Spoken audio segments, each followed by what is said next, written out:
Oğlum arkadaşlar cidden korktum ya. Pitbull'a bak. Hey, bu ne oğlum? Los Angeles manzarası. Abi baksanıza şuraya ya. Şuraya Burası. girmek istemiyorum. Amerika Birleşik Devletleri. Taşı toprağı altın fırsatlar ülkesi. Gerçekten de bu ülkenin taşı toprağı altın mı? Yoksa bu büyük bir yalan mı? ABD ne kadar büyük ve güçlü bir ülke olsa da bu işin bir de karanlık tarafı var. Ülkede evsizlik problemi dev boyutlarda. Bugün ABD'de bilinen tam 600 bin evsiz yaşıyor ve bu sayının çok daha fazla olduğu düşünülüyor. Bugün sizi Los Angeles'ta evsizler ülkesi olarak da bilinen Skid Row'a götüreceğiz ve evsizlik sorununa yakından bakmaya çalışacağız.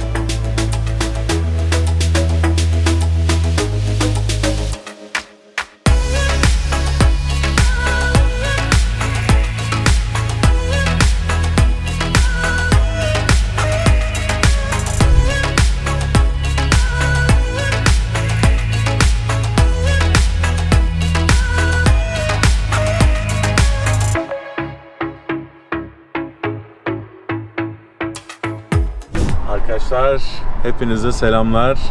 Bir Los Angeles akşamından sizlerle beraberiz. Evet, bugün aslında size kötü bir hikaye anlatacağız. Amerika'daki evsizlik sorunu hakkında bir belgesel çekeceğiz. Size anlatmaya çalışacağız bu sorunu. Onun için Skid Row diye bir bölgeden başlıyoruz. Los Angeles'ta Skid Row bölgesi eski Old Town'da. Evet. Eskişehir içinde ve burada yaşıyormuş insanlar. Los Angeles'ı tercih etmelerinin sebebi de buradaki havanın ılıman ve sıcak olması. Hava durumu ve Kaliforniya eyaletinin politikaları aslında. Nasıl politikalar onlar? Homeless'lara maaş bağlıyorlar. Aylık 600 ve 800 dolar arasında değişiyor bu maaş. Oğlum öyle deme. Türkiye'den şimdi homeless olmaya gelecek adamlar. Evet ya, aslında internette de bunun hani şeyleri var, birkaç videosu var. Hı-hı. Benim de denk geldiğim, izlediğim. Homeless'lar açık açık söylüyorlar hani bu hükümet bize ödüyor, homeless olmamız için para ödüyorlar bize diye. Böyle bir durum maalesef var. Yani para ödeniyor bu insanlara. Aylık işte 600, 700, 800 dolar artık her neyse. Onu öğreniriz ya. Şimdi bu insanlar da diyorlar ki neden ya? Çalışayım ki? Ev kirası da vermiyoruz. Aynen öyle. Sokaklar çalışsam. Çalışsa ne kadar kazanır mesela minimum? Günde 8 saat, haftada 5 gün çalışsa. Haftada 40 saat çalışsa minimum değil mi? Evet. Ya asgari ücret 15,5'tan hesaplayalım hemen abi. Çok basit bir hesapla. 15,5'tan hesapla bakalım. 620 kazanır haftada, 4 haftada 2480. Bundan vergi vesaire çıkacak, 2300 kazanır. 2300. Evet. İyi para. Değil aslında, çok az. Bu çünkü yüzden zaten evsiz kalıyorlar. Harcamalar şimdi iki yüksek. İşte çalışması lazım asgari ücretle çalışan biri ise. Ha. Tabii canım. Ya ben sana anlattım işte çalıştığım şeyleri. Evet. Aslında çok da YouTube'da gösterildiği gibi bir hayat yok burada. İki işte çalışmak tabii çok zor abi yani. Tabii günde kaç? 13-14 saat çalışıyorsun o zaman yani. Aynen öyle. Belki. Ama anca yetiyor işte. Düzgün bir hayat yaşamak istiyorsan, arabama bineyim, evim düzgün olsun, yaşanılabilir koşullarda olsun diyorsan iki işte çalışman gerekiyor. Kesin. Ya da yüksek maaş alacaksın. Asgari ücret değil. Şimdi biz downtown'a geldik, şehir merkezine. Ben bizi göstermek yerine downtown'u göstereceğim seyredenlere. Bu downtown'da yaşıyor homeless'lar, evsizler. Büyük kısmı burada. Venice Beach'te vesaire de var. Evet arkadaşlar, şimdi mesela görüyoruz. Bakın, köprü altında yağmurdan tabi sığınmak için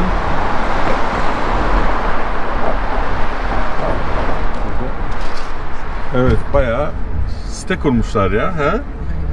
Artık homeless değil. Şimdi daha kötüleri gelecek. Yani hepsi köprü altında mı? Yok. Bildiğimiz şu an birkaç sokağı işgal etmişler. Oraya gidiyoruz. Bunlar homeless mı? Bunlar yok. Şey de çok komikti ya. Homeless'tan farkı yok. Neredeydi ya? Neredeydi? Allah Allah. Kafa gitti bende. Bir yerde arkadaş şey diyor, bunlar homeless diyor da şeyde, ha Miami'de ya bu Hayta, bunlar homeless diyor. Şoför de şeydi, hayır onlar homeless değil dedi.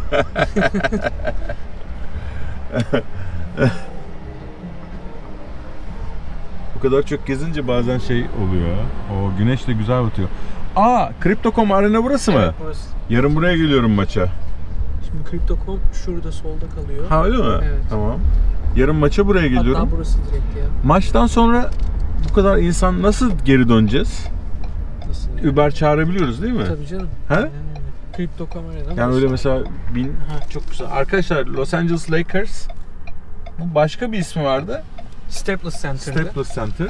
Değişti. Yani Shaquille O'Neal, Kobe Bryant, LeBron James, Magic Johnson, benim yaştakiler hatırlar Magic Johnson'ı. Bunların hep oynadıkları stat burası. Ama biz daha çok bugün evsizleri size göstermeye çalışacağız. Evet. Birazdan orada oluruz. Evet. LA Kings. Bu buz hokeyi. Evet, helikopter geçiyor. Bir şeyler oluyor burada. Allah, beni buldular. Polisler de vardı zaten. Ya dün bir tane işte Venice Beach'te çekiyorum, böyle komplo teorisyeni bir herif şey yapıyor. Geldi.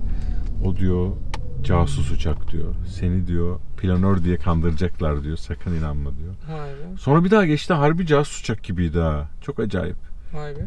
Bu ne acaba? Cecilia? Baksana. Bar gibi ama. Aa, ilginç bir şey, evet. Ufak tefek bir yer. Evet. İlginç. Los Angeles'ta gün batımları hep böyle güzeldir bu arada. Evet ya. Bu Malibu falan filan. Malibu Beach. Aynen. O ünlüdür o sahneler. Bu evsizler genel olarak bir zincir taşıdıklarını gördüm. O zincirin sebebini bilmiyorum. Ama mesela gördüğüm evsizlerin birçoğunun benden çok eşyası var abi. Kendilerini savunmak için taşıyor olabilirler. Evet, zinciri. Ve ben böyle küçücük çantayla dolaşıyorum. Bunlar böyle şey çalmışlar. Araba, market arabası. Onun içine böyle bavullar, çantalar, ne varsa koyuyorlar herhalde, satıyorlar. Çok feci uyuşturucu krizleri gördüm ama dünya. Gerçekten ağlayanlar, bağıranlar, çağıranlar. Çok, evet, çok. İnanılmaz yani. Uyuşturucuya ulaşım da kolay bunlar için.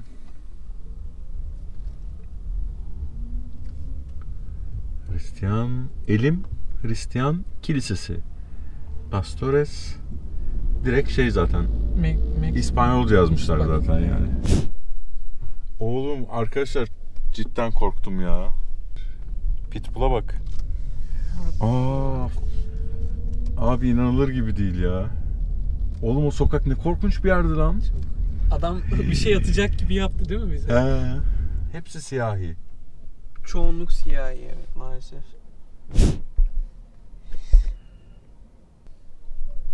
İyi misin? Korkuyorum. Gerçi yanımda sen varsın, korursun. Abi ben sana söyleyeyim mi? Burası, ben hayatımda böyle bir yani zombi istilası gibi lan. Peki dedim ya sana 3. dünya ülkesi gibi. Katılıyor musun? 3. dünya ülkesi yok ki böyle. Daha mı kötü bu? Abi ben Afrika'da falan böyle bir şey görmedim yani. Değil Ben mi? Togo'ya gittim ya. Dünyanın en fakir ülkesi. Böyle bir şey. Tamam yani evsiz, fakir insan var. Da. Baksana ateş yakmışlar. Evet, bayağı. Şu sokaklar falan zaten girersek önümüzü kesecekler büyük ihtimal, o yüzden girmiyorum. Abi yok, keserler yani. Arabalar falan var. Aynen, ara sokaklara. Demin ben bir ara sokak gördüm. Allah, içim titredi korkudan. Evet. Şu köşede bak, görüyorsun. Genelde polis de sanıyorlar böyle kamerayla gezenleri. Ha, evet, o yüzden öyle bir tepki de verebiliyorlar yani kamera gördüklerinde. Şu manzara çok güzelmiş ya. Değil mi? İşte o zenginliğin aynı Ortasında, zamanda tam ortasında. Aslında dünyanın en zengin ülkesi ABD. Evet. Çok bütçesinden çok küçük bir payla bu evsizliği bitirebilir. Ama bitirmiyorlar. Çünkü kapitalizm böyle bir şey. İyi ya da kötü demiyorum. Siz kendiniz karar verin tabii ki. Benim Ya kendi burada fikirlerim sisteme var. dahil olmadığın sürece böyle bir hayat bekliyor. Ama 700-800 dolar veriyorlarmış. Onu bir araştıralım bakalım neymiş o. Şöyle, doğrusu bu yeni bir bilgi daha vereyim bu arada. Bütçe dedin ya abi. Los Angeles şehir bütçesi 2-3 gün önce açıklandı daha. Dünyanın 7. büyük ekonomisi falan olması lazım. Evet. Söyle. Bu seneden homeless'lara, evsizlere ayrılan bütçe 1,5 milyar dolar. Milyar dolar. Milyar dolar, evet. Ve ona rağmen bitmiyor bu evsizlik. Ama abi çok fazla. Yani başka şehirlerden de buraya geliyorlarmış. Mesela şurada bakkal var abi. Merchandise Mart diye. Bu herif ne kadar tehlike içinde yani. Şey olarak düşünsene. Ama yani o da ona göre bir insandır. Evet. O da homeless. Homeless bakkaldır mesela, tamam mı? Orada yatıyordur içeride. Oo, 3 araba polis gelmiş ya. Burada en ufak olayda böyle bir şeyler oluyor arkadaşlar. Otobüs bize sürmüş. Really dangerous. Girelim mi buraya? Out there. Gir abi, gir ya. Gel, girelim. Cebe aldım. Cepte şey yok ya, mikrofon. Çok görmüyorlar yani. Aynen. Yerler şeytan zaten alışırız da. Bakın şu çadır gibi olanlar da otağı. Bayağı otağı kurmuşlar abi yani. Baksana abi. He? Ya bunlar birleşseler aslında Amerika'nın içinde küçük bir şey kurabilirler, bağımsızlık. Kendi bir şehir olabilir. Mesela evet. Uyuşturucu ülkesi gibi mesela. Junkie land. Independent States of Homeless People. Çok acayip. Evet. Ya işte mesela Amerika'nın 193 tane Birleşmiş Milletler'e üye ülke var. 200 civarında da işte Kosova gibi, böyle Tayvan gibi tanınmayan ülkelerle 200-202'ye falan ulaşıyor. Evet. Tüm dünya ülkelerinden, yani dünyadaki tüm askeri harcamaların %51'i, 50'den fazlası ABD tarafından yapılıyor. Yani askeri harcamaya, silah sanayine vesaire verdikleri para dünyada geri kalan 192-193 ülkeden daha fazla. Ve ona rağmen ben 100'e yakın, 100'ün üzerinde ülke gezdim. Evet. Böyle bir çılgın görüntü hiçbir yerde görmedim ya. Gerçekten. Yani Ve söyle. şöyle bir şey eklemek istiyorum ben aslında. Bu gerçekten Amerika'da çok da uzak bir ihtimal değil aslında. Evet. Sonradan gelen insanlar için de. Buradaki sistem o kadar acımasız ki bir tane ödemeni geciktirdiğin zaman ya da ne bileyim 2 tane üst üste ödeme geciktirdiğinde, zor zamanlardan geçiyorsun diyelim. Direkt seni evinden atıyor. Kredi skorunu da etkiliyor bu. Kredi skoru da burada senin her şeyin zaten. Bir daha ev kiralamana izin vermiyor. Ütopik bir cehennem yani. Eğer aynen öyle. Yani sürekli bu sisteme çalışmak zorundasın. ayağın takılırsa Acımıyor sıçtın. sana. Aynen öyle. Ve atıyorum kanser oldun, ölüsün. Tabii canım. Ya zaten şu an çok görüyorum ben mesela sokaktaki homeless'larda. Bazıları sign tutuyorlar ellerinde, yazı.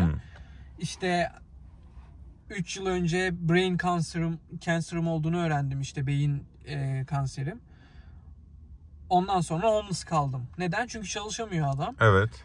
Ev kirasını ödeyemeyince evinden atılıyor. Ne kadar acımasız bir sistem. Bir kere evinden atıldığında da zaten tekrar ev tutamıyorsun. Paran olsa bile.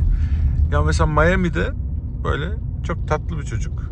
Benim hostelde ranzanın üst katında kalıyordu. Bir Türk bir abi de vardı. O da fotoğrafçılık yapıyormuş. O da tur satıyormuş çocuk. İkisi de homeless gibi. Benim hostel odasına kalıyorlar. İkisi de artık mekan edinmişler. Ve eşyalarını falan, dolap için kavga ediyorlar mesela. Ben kullanın dedim, benim eşyam az dedim falan. Öyle benim dolabı aldı Türk abi. Adam. Yani homeless'lığın bir üst seviyesine gelmişler artık. Adam dedi o işte, siyahi olan. Ben de evimden oldum dedi. Bir de bunu mesela söylerken çok normal bir şeymiş gibi söyledi yani. Hani çok yaşanan bir şeymiş gibi söyledi, tamam mı? Evet, öyle çünkü. Evet. Bu mesela tekerlek sandalyeler. Bu da mesela evi mi bu adamın şimdi, bu homeless'ın? O evet, onun evi maalesef. Abi eve bak yani, adam bayağı 4+1'i yapar. Hani birazcık daha pratik bir Şey niye seçmiyor ki acaba? Bir sırt çantası. Yani bunlar acaba... Benim gördüğüm bütün evsizler böyle inanılmaz fazla eşyayla takılan evsizler. Şurada da var. Game Source. Tabi buralarda artık restoran vesaire yok yani. Yok hiçbir şey. Ama mesela bu Jordan Missions bu ne? Fred's Cafe. Kafe var. Ama kapalı. Abi kafeye baksana. Ha devam et. Adam çöplükten şey yapıyor. Bana bakıyor. Oo, Los Angeles manzarası. Bu ne oğlum? Los Angeles manzarası. Abi baksanıza şuraya ya. Şuraya girmek istemiyorum. Çok evet abi orası sanki abi bu şuraya bak. Yolda yürüyemezsin.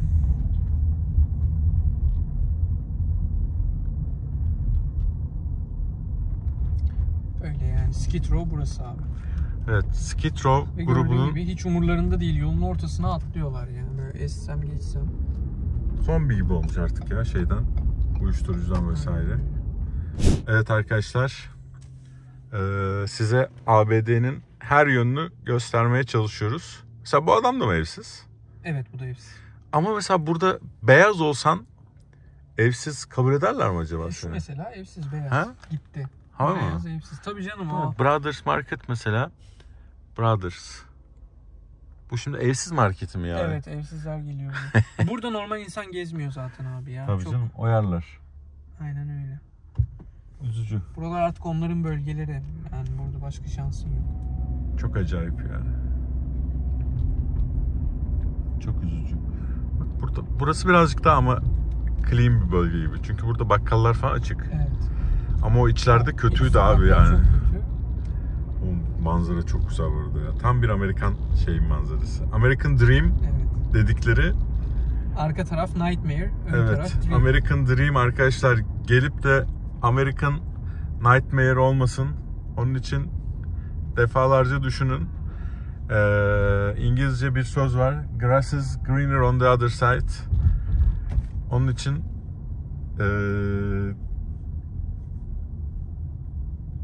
dikkat edin. Türkiye'de de var. Davulun sesi uzaktan hoş gelir. Tabii. Yani komşunun bahçesi her zaman daha bahçesinin çimleri her zaman daha yeşildir der İngilizler. Evet, burası neresi? Burası downtown'da artık şey. Downtown burası biraz daha. Bunlar böyle bizim normal insanların takıldığı yani. paralı insanlar. Evet. Ya Amerika'da bir sokakta bile çok şey değişiyor. Bunu Evet. gördük aslında videoda şu. İstanbul'da aslında da böyle. Ama tabii İstanbul'daki fakirlik boyutunda değil de şey boyutunda. Tabii fakirlik de var ama kültürel boyutta büyük değişimler olabiliyor yani. Evet. Atıyorum Çarşamba'dan Nişantaşı'nı geçebilirsin yani 10 dakikada. Ama işte bir anda böyle çok muhafazakar insanların yaşadığı Fatih'ten modellerin, mankenlerin yaşadığı barlara girebiliyorsun yani. Hani İstanbul o sebeple çok seviyorum. Çok böyle kültürel farklılıkların, keskin farklılıklara ulaşabileceğim bir şey. Mesela Hollanda'da nerede ulaşacaksın yani? Herkes aynı. Her yer aynı. Evet. Anca şeye gideceksin. Göçmen mahallesi falan varsa yani. Ama Türkiye o konuda bence dünyada number one ya. Bence de kesinlikle. Ama bu keskinlik yok tabii.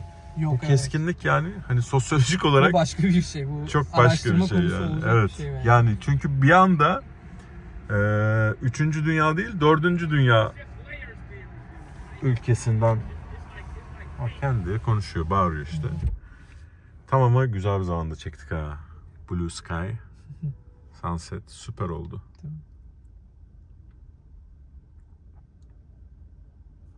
Böyle işte Amerika'nın iki yüzü de var arkadaşlar. Evet. Tek yüzünde kalmayın. Teşekkür ediyoruz. Rica ederim, ben çok teşekkür ederim. Faruk'cum harikasın. Mükemmel Faruk bir 21 gün. yaşında. Çok gurur duydum. Çünkü çok güzel şeyler biliyor şehir hakkında. Ben birçok Türk'le tanışıyorum. 40 yaşında 50 yaşında adamlar hiçbir şey bilmiyor şehirleri hakkında. Mahallesinden çıkmıyor. Faruk'ta ben güzel bir belgeselci şeyi gördüm. Çok teşekkür ederim. Ben de gurur duydum. Gururluyuz. Asın bayrakları. Örnek aldığım bir insansın. Teşekkür ederim. Sağ Senden ol. bunları duymak. Harika. Daha da çekeceğiz Faruk'la bu arada. Buradayım. Oo, Tam Amerikan filmlerindeki şey görüntüleri. Evet. Bizde şey vardı, parlament sineması. All my life for you. İngilizcesini bilmiyorum ki. Now you're here falan diyordu galiba ya. I have spent all my life for you. Now you're here. Koyarız o müziği de. Onu parlament gece sineması abi. Bizim çocukluğumuzda her pazar akşamı işte Star TV'de mi artık öyle şeyde bir Hollywood filmi olurdu ve onu tüm Türkiye beklerdi. Onun da şey işte all my life for you. Now you're here. Evet, amcam ayaklarıyla oynuyor. Homeless olarak çektiğimi görmedi Allah'tan. Evet, pembe bir yerlere getirdim bizi. Sakata gelmeyelim. Arabanın güzelliğine bak. Çok eğleneceğiz. Pinks. Burasını ben görmüştüm internette. Ne bu? Anlat bakalım. Çok ünlü bir hot dogçısı, yani sosis satıyor. Hot dog, yani sıcak köpek. Evet. Bu mu abi? Evet, bu. 1939'da açılmış. Bak 46'da 10 centmiş 41'de. Bu tabii ki enflasyon. Enflasyonu görüyorsunuz ABD'de.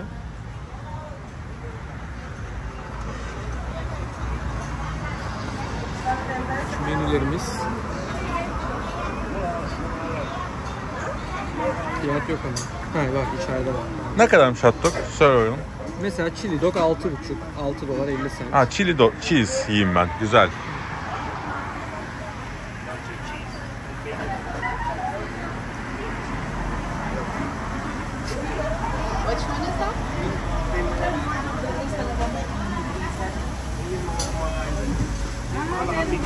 Bakın şimdi size burada yiyen ünlüleri göstereceğiz birazdan. Shaquille O'Neal'lar, Celine Dion'lar, neydiler? Scooby-Doo bile burada yemiş abi. Herkes buradaymış. Ay güzel. Tupac'ın da sanırım resmi vardı içeride. Vardır. Acıkınca abi buradan yiyor işte yani. Ne yapsın? Yol üstünde Pinkies. Pinks. Celebrate 83 years. Thank you Los Angeles. Chili Dog. Evet, adamım Snoop Dogg, Dolly Parton.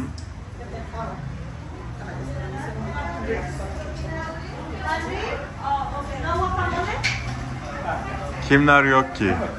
Aha, Seinfeld, George Costanza. Betty White. Yerim. Rahmetli. 100 yaşına gelemeden öldü ya. O Nicole Kidman. Hot Dog Heaven yazmış. Karı koca. Dwight Howard'a bak. Bruce Willis.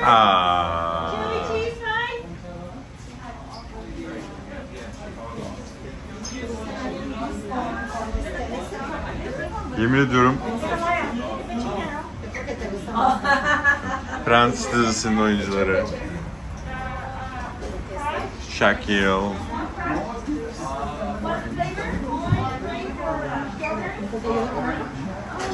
Katy Perry.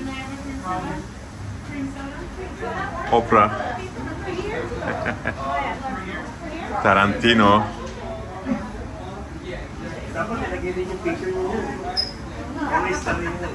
Martha Stewart. Drew Barrymore.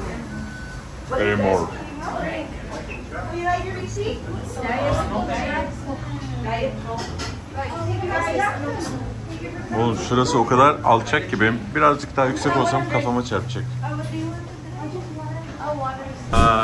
Robin Williams.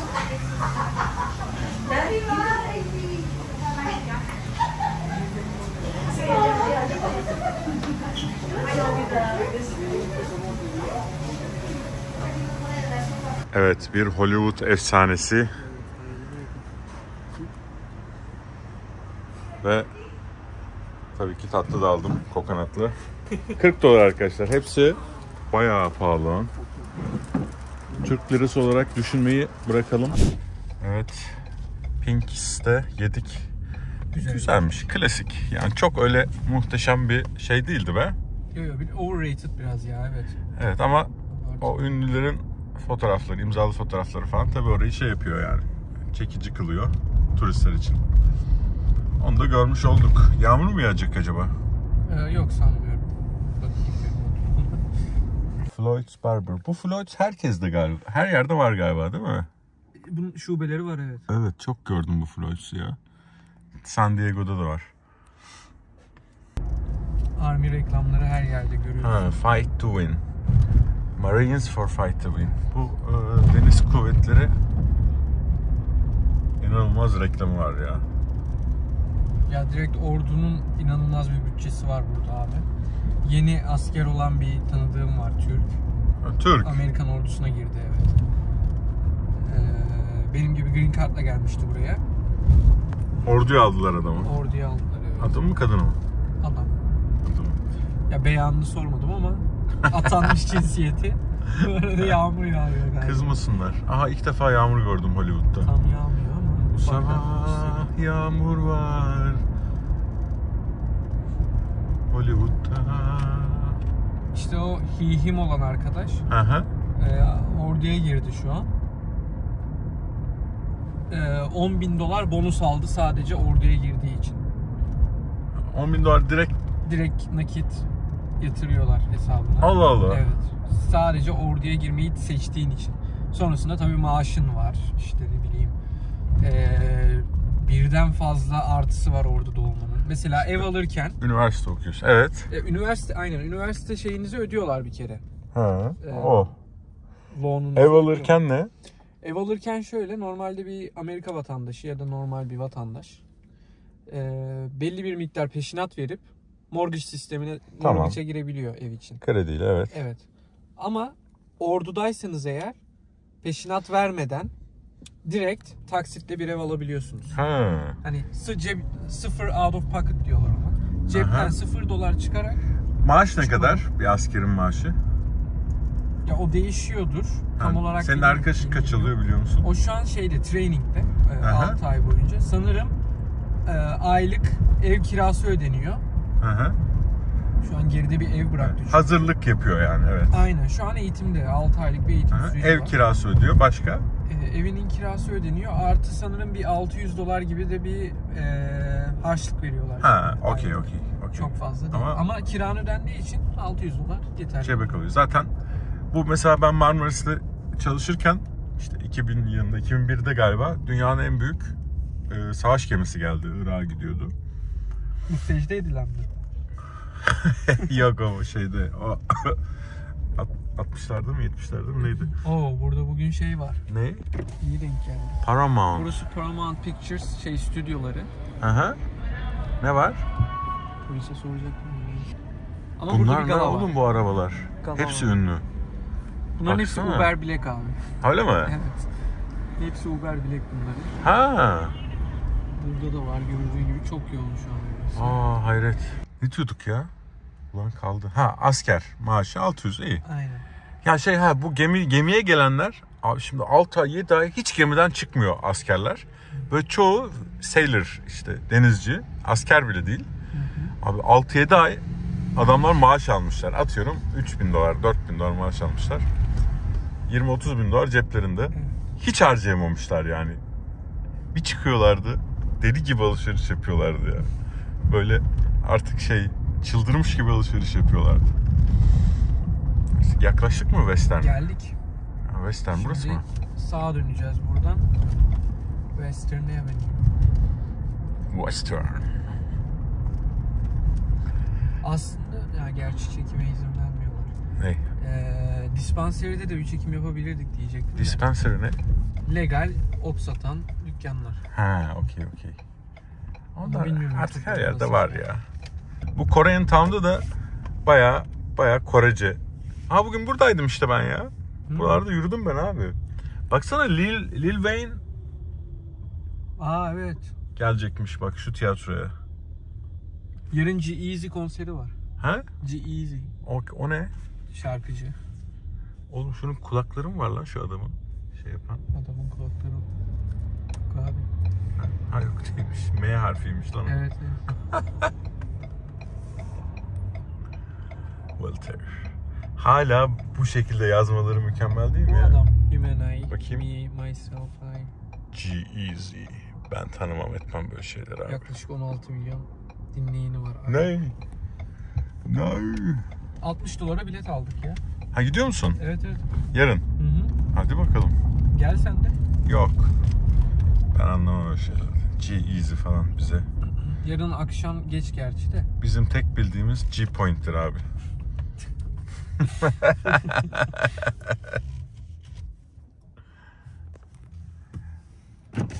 Bak buradaydım bugün. Şu Denny's var ya. Denny's'teydim. Tam bir American diner. Ha evet, yedin mi burada? Aha. Kahvaltı yaptım. Çok severim ya. Kadın kahveyi dolduruyor mesela devamlı. Ops. Türk olarak. U dönüşümüzü yaptık. Signature hareketimiz oldu. Signature. Bak Gangnam Station. Oppa Gangnam Style. Wilshire. Ha? Baktı yaptı, gözüyle selam verdi ya. Ben onu çekmiyordum ki. O benim kameram için. Gangnam Station. Kore. Güney Kore ama. Zaten kaçıp Amerika'ya ulaştıysa onlar da Güney Koreli oluyor. Çünkü Kuzey Kore artık onları pek istemiyor. Oppa Gangnam Style. Army Career Center.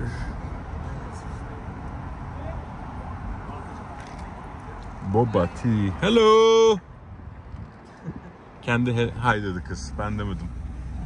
Bu sefer onlar dedi. Bu sefer onlar dedi. Hoppa Gangnam Style. Honto si hondo sochi hondo honi hana. Evet, görüşürüz. Kendinize iyi bakın.